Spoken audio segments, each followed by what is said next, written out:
निखिल की शादी सरिता के साथ में बड़े धूमधाम से हुई थी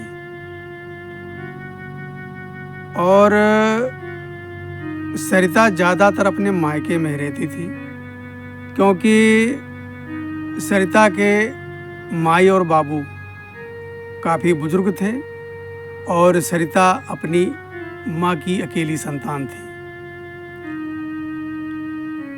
तो वो ज़्यादातर मायके में रहती थी। इस बात को लेकर के निखिल को कोई एतराज़ भी नहीं होता था कि भाई माई बाबू की तो सेवा ज़रूरी है और यही इकलौता उसका सहारा है। तो निखिल कोई एतराज़ नहीं करते थे। निखिल की तरफ से पूरी छूट थी कि तुम अपने माई बाबू की सेवा करो। निखिल 4 भाई थे।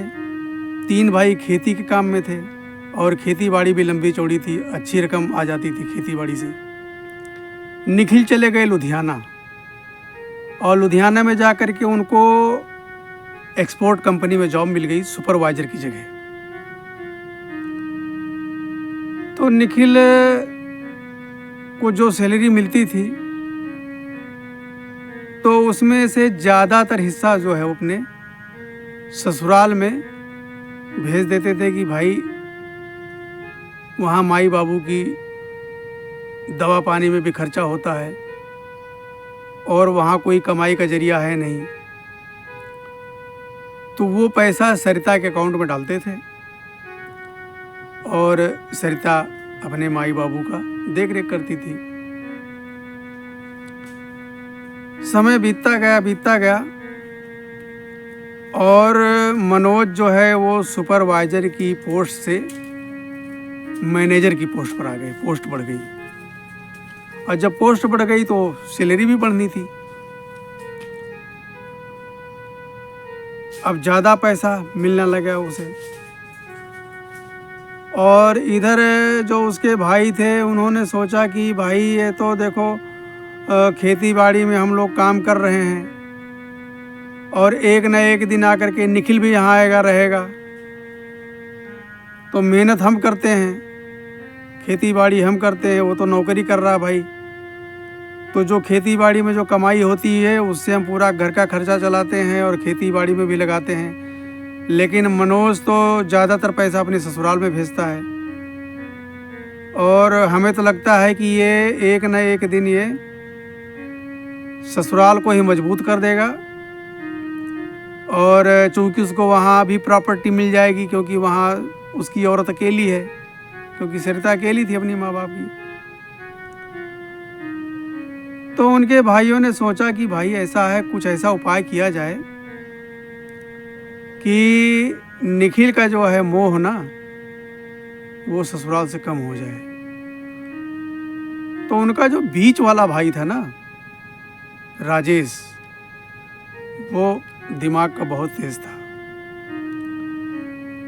तो उन्होंने कहा कि निखिल तो आता नहीं है, साल में 1.5 साल में 8 महीने में 9 महीने में कभी 2-4 दिन के लिए आता है।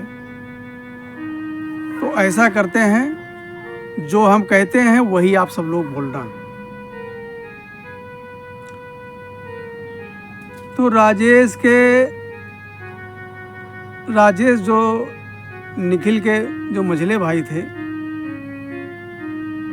उन्होंने जा कर के लुधियाना में राजेश की एक्सपोर्ट फैक्ट्री में गए और वहाँ पर बताया कि भैया मैं तुम्हारी ससुराल गया था और तुम्हारी बीवी का रवैया सही नहीं है। तुम पैसे भेजते हो और वो पैसे अनाप शनाप उड़ाती है और बुरा तो ज़रूर लगेगा तुम्हें, लेकिन मैं कहूँगा ज़रूर,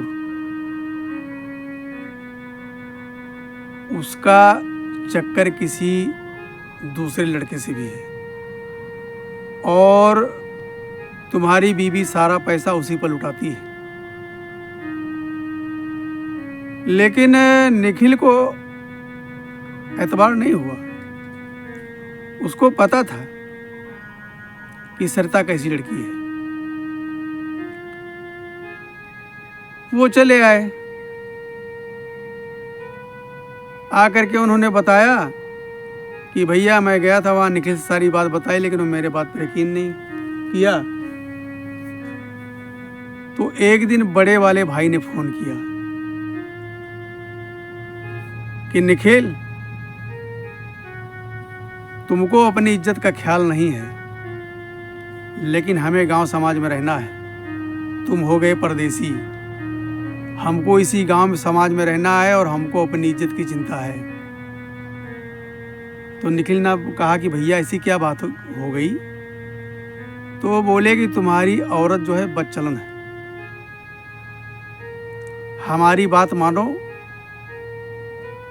तुम हमारे सगे भाई हो, कोई सौतेले भाई नहीं हो, तुम उससे अपना पीछा छुड़ा लो। तो निखिल के भी दिमाग में ये बात बैठ गई कि भाई हमारे मझले भाई आए थे, वो भी ये कह रहे थे, और हमारे बड़े भाई का फ़ोन आया, वो भी ऐसे ही कह रहे हैं, तो हमारे सगे भाई हमारे बारे में गलत थोड़ा सोचेंगे। निखिल जो है, जब उसको सैलरी मिली तो वहाँ से वो छुट्टी लेकर के सीधा अपने ससुराल गया। ससुराल गया और अपनी बीवी से तू मैं करने लगा और बोला कि हम जो पैसे तुमको भेजते थे उससे तुम गुलछर्रे उड़ाती थी, और हमारे दिए हुए पैसे किसी दूसरे लड़के पर उड़ाती थी। सरिता रोने लगी, क्योंकि देखो झूठ तो झूठी है, अगर वो बदचलन होती तो उसको बुरा नहीं लगता, या कोई दूसरा आदमी कहता तो बुरा नहीं लगता। उसका स्वयं का पति लांछन लगा रहा है तो उसको बुरा लगा। अच्छा, उस दरमियान सरिता के बाबू भी एक्सपायर हो गए थे, सिर्फ बची थी माँ। तो निखिल बोलने लगा कि अब हमको तुम्हारे साथ नहीं रहना है। शादी को मात्र 1.5 साल हुए थे। तो निखिल ने कहा कि हमें अब तुम्हारे साथ नहीं रहना है, एक पल भी नहीं रहना है, और अभी हमारे साथ आप कोर्ट चलो। सरिता थोड़ी बहुत पढ़ी लिखी थी, तो उसने भी सोचा कि जब इनको रहना ही नहीं हमारे साथ है तो हम बोलकर क्या करें। वो जिस कपड़े में थी उसी कपड़े में निखिल के साथ कोर्ट के लिए चल दिया।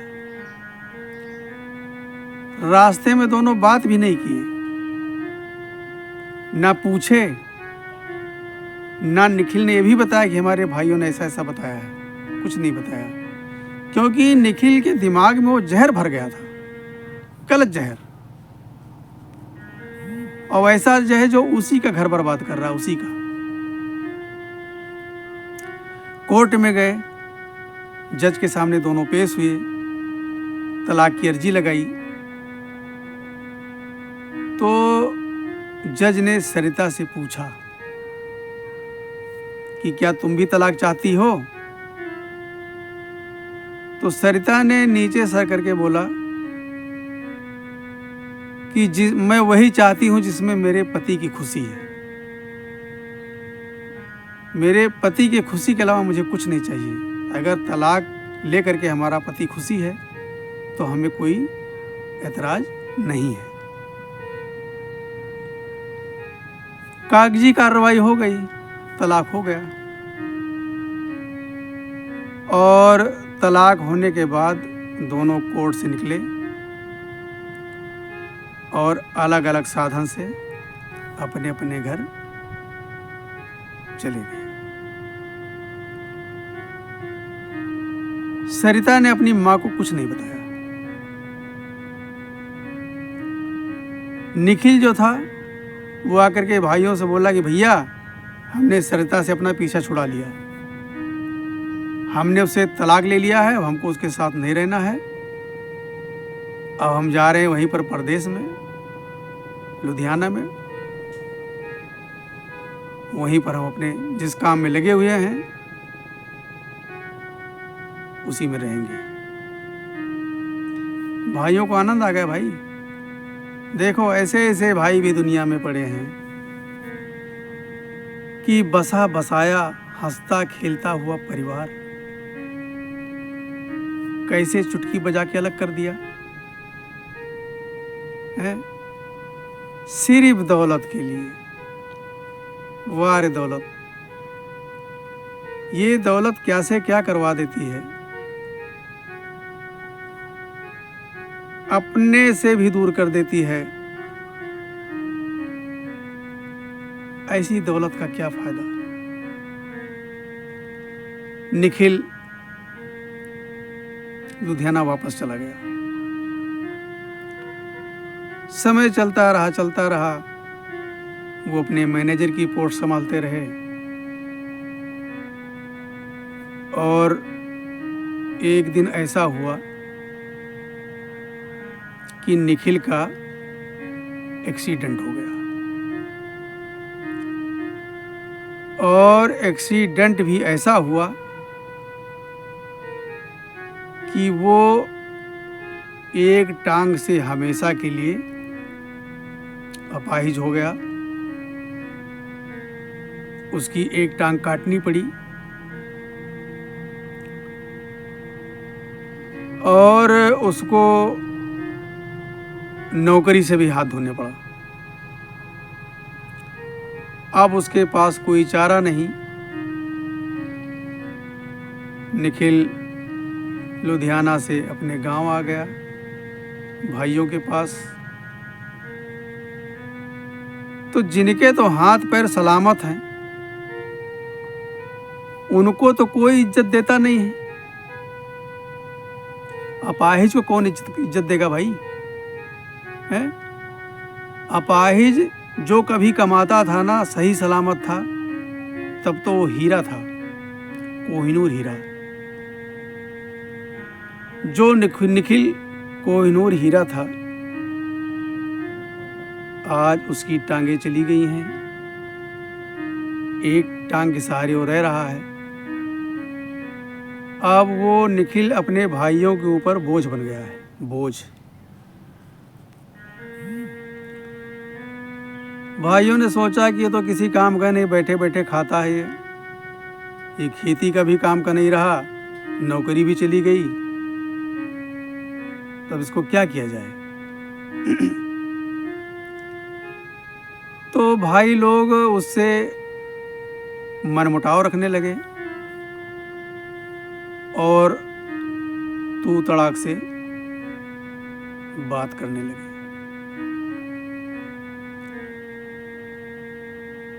ये तकरीबन 10 साल बीत गए थे। 10 साल बाद उसका एक्सीडेंट हुआ था। एक दिन रात में निखिल लेटा और आसमान की तरफ देखता हुआ सोच रहा था और अपनी तलाकशुदा बीवी सरिता को याद कर रहा था।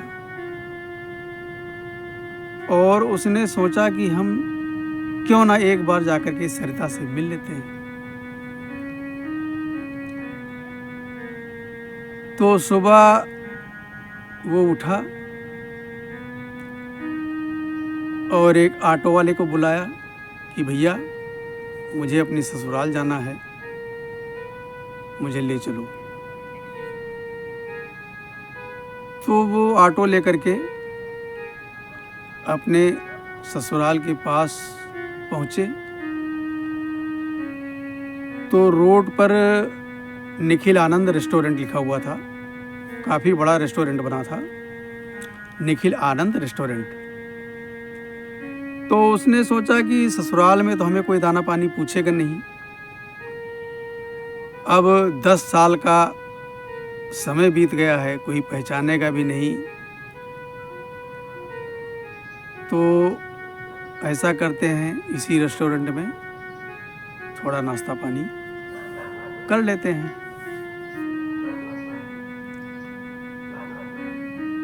तो निखिल अंदर गए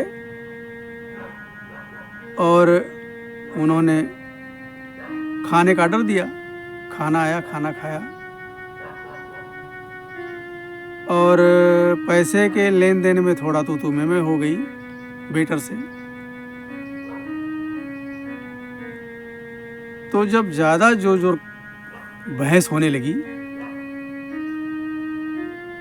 तो उस रेस्टोरेंट की जो मालकन थी ना, वो पास में आई टेबल के पास और निखिल के पीछे खड़े होकर के अपने बेटरों से बोला, क्या बात भाई, क्यों शोर शराबा इतना हो रहा है? तो बेटरों ने बोला कि मैम, इन्होंने इतने का खाना खाया है, अब ये बता रहे हैं कितना कैसे बन गया, इतना कैसे बन गया। तो जब निखिल ने पीछे मुंह घुमा करके देखा, निखिल के होश उड़ गए और सरिता जो है निखिल के पैरों पर गिर पड़ी। इतने में जवान एक युवा 11-12 साल का रहा, तो वो आया। तो निखिल ने सारी बात जब पूछी तो सरिता ने कहा कि ये जो लड़का खड़ा है ना, आपका ही बेटा है आनंद, और आपके नाम से और आपके बेटे का नाम जोड़ करके मैंने निखिल आनंद रेस्टोरेंट रखा है। कोर्ट में सरिता ने बोला था, आनंद को ये नहीं पता था कि हमारी बीवी जो है माँ बनने वाली है। आनंद को नहीं, निखिल को नहीं पता था। तो सरिता ने बताया था कि जो तुमने मुझे पैसे भेजे थे ना अभी तक, वो सारे पैसे ले लो और वो 8.5 लाख रुपए हैं। तो कोर्ट के बाहर ही निखिल ने बोल दिया था कि जो मैंने आपको पैसे दे दिए वो दे दिए, अब सारा रिश्ता खत्म। तो सरिता ने बताया कि जो आपने पैसे मुझे दिए थे ना, उन्हीं पैसों से मैंने आपके नाम का ये रेस्टोरेंट खोला है और आपके नाम के साथ आपके बेटे का नाम जोड़ा है। निखिल रोने लगा, पूरी कहानी बताई कि ऐसा ऐसा हो गया, हमारे भाइयों ने ऐसा ऐसा मुझे दिमाग में बिठाया, ऐसा जहर घोला कि हम आप पर एतबार न कर पाए। सरिता ने कहा कि चलो जो हो गया हो गया, उसमें हम क्या कर सकते हैं, हमारा आपका इतने दिनों का साथ था, तो हम तो आपकी निशानी लेकर के जी रही थी, क्योंकि अब तो हमारा आनंद ही सहारा है। हमारी माँ भी आज मरे कल मरे कोई पता नहीं, बीमार चली रही हैं। अभी मैं दवा दिला करके आई हूँ और यही छोटा सा बेटा रेस्टोरेंट में बैठता है और खाली समय में मैं आकर के देख रेख कर लेती हूँ। निखिल बहुत शर्मिंदा हुआ, बहुत शर्मिंदा था। तो आनंद ने कहा कि पापा, जो हुआ सो हुआ, हम नहीं मानते हैं कि आपका और मम्मी का तलाक हुआ है। मैं नहीं मानता तलाक हुआ है, क्योंकि हमारे पास माँ तो है और पापा के बारे में कभी माँ ने जिक्र भी नहीं किया। और आज ये ऊपर वाले की मर्जी है कि हमारे सामने हमारे पापा भी मौजूद हैं। तो आनंद ने दोनों को एक कर दिया और कुछ दिनों के बाद निखिल जाते हैं अपने हिस्से की ज़मीन का बंटवारा करके। वो सारी वहाँ की गांव की ज़मीन बेच देते हैं और बेच के आकर के उसी रेस्टोरेंट के पीछे एक बड़ा सा प्लाट लेकर के मकान बनवाते हैं और खुशहाल ज़िंदगी गुजारते हैं। दोस्तों, ज़िंदगी खुशहाल तो हो गई, लेकिन निखिल का पैर थोड़ा वापस आएगा। निखिल का एक पैर गया था, लेकिन अब निखिल के पास 4 पैर एक्स्ट्रा हो गए। 4 पैर एक्स्ट्रा, 2 पैर सरिता का, 2 पैर आनंद का। सब हंसी खुशी से समय कटने लगा। तो देखो, समय जब करवट लेता है ना, समय की मार का कोई पता नहीं होता है। उस समय बुरा चल रहा था तो निखिल के साथ बुरा ही हुआ, लेकिन जब समय ने करवट लिया तो सब कुछ मिटने के बाद पुनः निखिल को सब कुछ वापस मिल गया। दोस्तों, आपको ये हमारी कहानी कैसी लगी? अच्छी लगी हो तो हमारा YouTube चैनल है मेरा संसार, उसको लाइक करें, सब्सक्राइब करें, दोस्तों को शेयर करें। राम राम।